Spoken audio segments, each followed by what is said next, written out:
এই মুহূর্তে যাদের প্রোফাইল ভালো আছে তারা নন সেনজেন কান্ট্রি মন্টিনেগ্রোর জন্য অ্যাপ্লাই করতে পারেন, কারণ আপনারা অনেকেই আগে বলতেন যে ভাই নন সেনজেন ভিসার জন্য কীভাবে অ্যাপ্লাই করব বাংলাদেশ থেকে।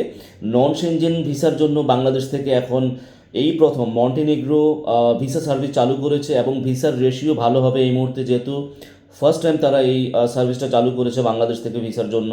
সো আমি মনে করি যাদের প্রোফাইল ভালো আছে এবং প্রোফাইল রেডি আছে, অ্যাপয়েন্টমেন্ট অ্যাভেলেবেল পাওয়া যাচ্ছে, আপনারা আপনারা এই মন্টিনেগ্রোর জন্য অ্যাপ্লাই করতে পারেন।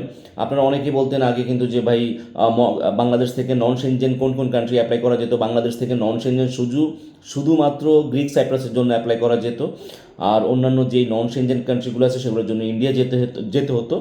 এখন সেটা লাগবে না আপনাদেরকে। মন্টিনেগ্রোর জন্য বাংলাদেশ থেকেই আপনারা অ্যাপ্লাই করতে পারবেন। এবং সবচেয়ে ইন্টারেস্টিং বিষয় যেটা, আপনাকে ইন্টারভিউ ফেস করতে হবে না বা আপনাকে ইন্ডিয়া যেতে হবে না।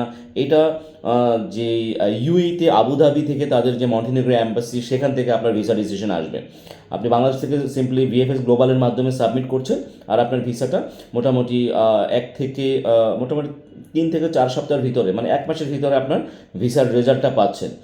সো যারা অ্যাপ্লাই করতে চাচ্ছেন নন সেনজেন কান্ট্রি মন্টিনেগ্রোর জন্য, অবশ্যই আপনারা এখন অ্যাপ্লাই করে ফেলেন, কারণ হচ্ছে যে প্রথম সময় অ্যাপয়েন্টমেন্ট অ্যাভেলেবেল পাওয়া যাচ্ছে, আর ভিসার রেশিও ভালো হবে। আশা করি অ্যাপ্লাই করতে পারেন যাদের প্রোফাইল ভালো আছে, মোটামুটি 5-7টা দেশ ঘোরা আছে, ব্যাংক ব্যালেন্স ভালো আছে, ফিনান্সিয়ালি সলভেন্ট, ট্যাক্স ক্লিন দেওয়া আছে, মোটামুটি অ্যাপ্লাই করতে পারেন এখনই। ভালো থাকবেন সবাই, আল্লাহ হাফিজ, আসসালামু আলাইকুম।